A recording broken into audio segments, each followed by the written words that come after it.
Budgets. It's the budgets, guys. I'm just jumping into this video and I'm saying it right away. It's the budget. The budget is what's killing everyone in 2024. All right. If you got a budget over 15 million, you're getting shut down. All right. These studios, well, not these studios, it's these publishers, because the publishers are the ones who run everything. These publishers are horrible at managing budget. I feel like they get. Have you ever had a friend who just got a bunch of money and they just started spending it stupidly? And they're like, "Oh, well, I make this much money, an extra 27 bucks here, an extra unnecessary 40 bucks there. It doesn't matter." That's what these publishers are doing. They just have a budget of, "Oh, we have a budget of 100 million. Oh, what voice actor? The voice actor is only doing one line and they want 8 mil? Just give them the 8 million. It's fine. Oh, you want to do a 4-year development cycle? Oh yeah, we'll give you 5-year development cycle. We don't need the money because next year we'll have another new budget." The budget's ridiculous, and that's the biggest thing. So in this video, I'm going to get into like what they should do and why the budget's ridiculous. Just a bunch of stuff, all right? But before we get into it, feel free to like and subscribe. That would be awesome. So let's start here. All right, what am I looking at here? It's just me. Let me pull this up, this website. Let's start with how much it costs to create a Halo game. Halo 1, guys. And it's crazy. Halo 1 was a completely different game. It was an RTS. And then last minute, they switched it to an FPS. And they were able to do it and create one of the greatest games of all time with a staff of 125 people. Only 125 people that made Halo CE. And a budget of 10 million. If you were to count this today with inflation, I don't know the calculations of inflation of like 23 years in the future, but from 2001, maybe it would be 20 million today or 25 million. I don't know. I don't know if I'm being too generous. But it only had a budget of 10 million with 125 staff, and they made that banger of a game. This is what true talent, when they always talk about talent, there's so many talented people in the gaming industries. There's so many talented developers. This is true talent. Now, you're going to notice a trend as we go down here. Halo 2, we went from 10 to 20 million. Halo 2, they were introducing Xbox Live because Halo 1 was before they got the network up and running of Xbox Live. And it was only 20 million. And they even had rock stars like Breaking Benjamin playing the soundtrack. They had Hollywood voice actors like the one girl from Fast and Furious. So only 20 million. Halo 3 on the 360 next gen, only 30 million. Another just went up 10 million. You notice they're very like, hey, all right, we'll give you a new game. You got 3 years and an extra 10 million. And it was very conservative. Halo Reach, 40 million. It went up from 30 to 40, just another 10. Also, it helps with inflation for the 3-year development, 2007 to 2010.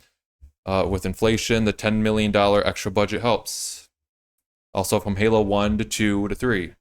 But then Halo 4 happens. I don't know what happened between 2010 and 2012.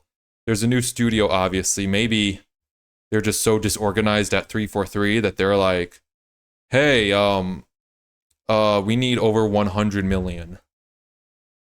Goes from 40 million to over 100 million, and then 100 million on marketing, as if nobody knew what Halo was. And I'll show you a video later about the marketing from Halo 4, how ridiculous it is of marketing of Halo 3 versus Halo 4. Unnecessary. Halo 5, also expensive. This says 500 million. At this point, lifetime franchise cost topped 500 million. I think that's the whole franchise. I don't know how much Halo 5 marketing was and development, but I remember Halo Infinite was over 500 million. I remember that. So Halo CE, it says 4 years, but that's because they were making different games and they were partnered with the Mac. If you remember the Mac press conference, they showed off Halo, and then Microsoft took them and they switched it over to an FPS, so that's why it's 4 years. But I bet Halo CE was made way like in a year or two. Halo 2, 3 years. Halo 3, 3 years. Halo Reach, 3 years. So then Halo 4 and 5, 4+ years. But from Halo 4 to Halo 5, it was 3 years, though. They're probably counting development before Halo 4 even launched. But Halo 4, 4 years, they started, believe, in 2008. They started Halo 4 with 343 when they knew Bungie was working on their last game, which was Reach. But then Halo 5 to Halo Infinite was 6 years and 500 million plus. So we went from 10 million with 125 people making arguably one of the better Halo games to over 500 million with just a bunch of random developers and a crappy game. Now, let's get into, I want to pull up a game here. You might recognize it.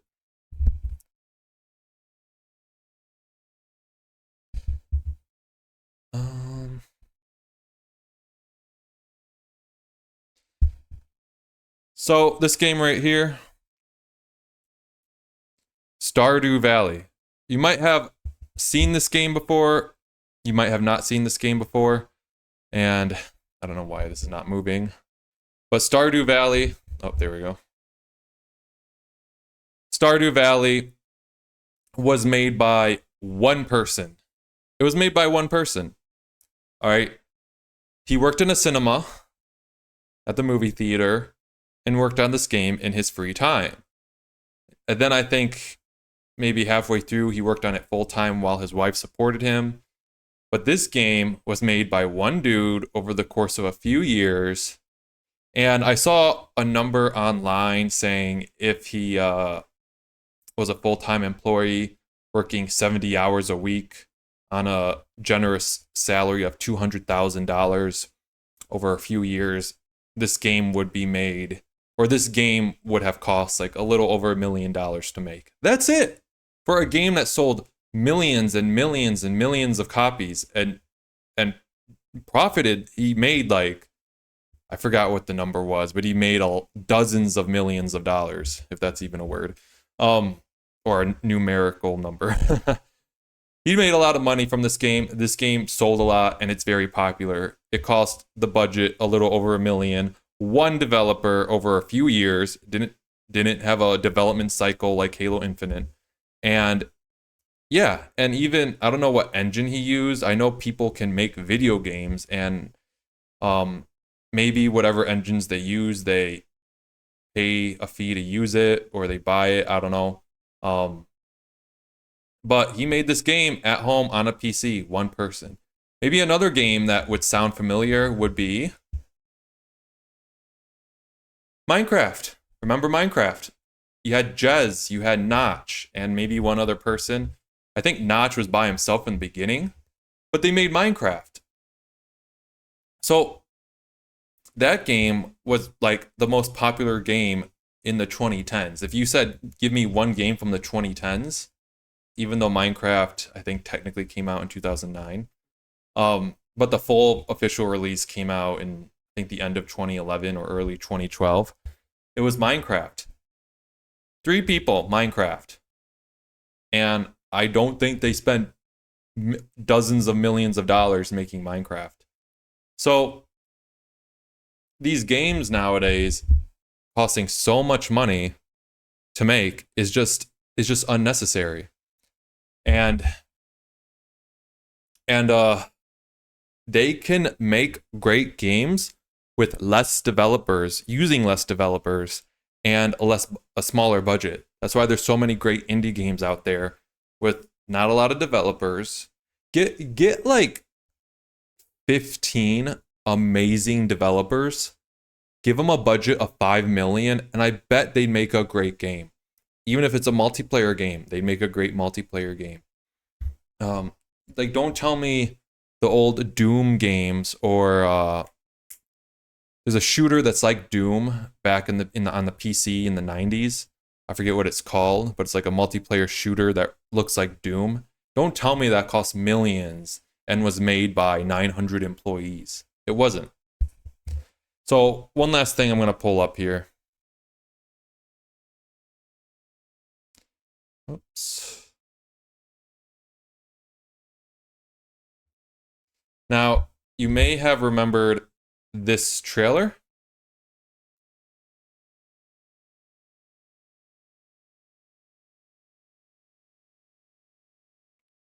This was the Halo 3 trailer.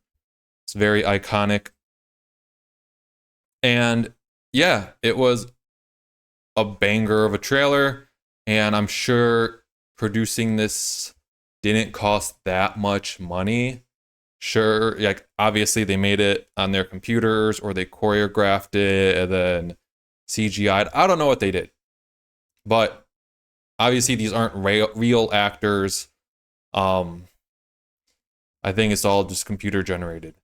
I know this trailer didn't cost that much money to make. Don't tell me this making this cost millions of dollars. It didn't. And people regarded it as a amazing trailer. And this was Halo 3. Now, I want to skip ahead and I want to show you Halo 4.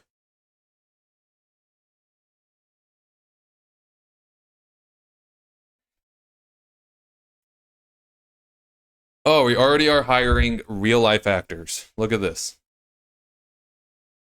Like, this part wouldn't be too expensive. Oh, look at all these people you brought on. Granted, I know these people aren't getting a lot of money to be there. They're just extras, but I'm sure they're getting paid something. And then this very detailed trailer. Like, I just know this trailer was what I know this trailer alone was 5 times more expensive than the one we just saw in Halo 3. And it's very unnecessary. Like, this is just very, why is this, like, they're launching a movie. Like, this is a movie. This is not necessary. Like, this isn't necessary to launch Halo 4. All right. Yeah, look at this. This looks like a high production movie. This cost a lot of money. I guarantee the creation of this whole trailer, like getting it all set up, planned, the hiring of these actors, the skits, everything, cost so much time as well to do. Cost so much time. I don't even remember seeing this trailer. I remember seeing like a shortened version of this trailer of them looking out the windows all freaked out. They're getting sucked into the shield world. And that's it. I don't even remember seeing all this crap, this speech the guy's giving. I don't remember this. So it's a waste of time. It's a waste of money. This is an example of what I'm talking about when they just have unlimited budget because it's Halo and they just waste it. This right here, that right there could have been spent on 3 more maps, 4 more game modes, another DLC. All right, so yeah, guys. So I'm gonna end this video here. I'm just saying the point of this video is you can make a good game with a smaller budget and a lot less developers. You don't need, unless you're making Grand Theft Auto, because I know Rockstar has a lot of developers. Unless you're making some massive, huge open world thing, I don't know. You don't need 9,000 developers with huge overhead to pay for and 10 years to make a game. You can make a game in 3 years with 30 developers. That's just my opinion. I could be wrong. Comment down below what you guys think, and I'll see you guys in the next video.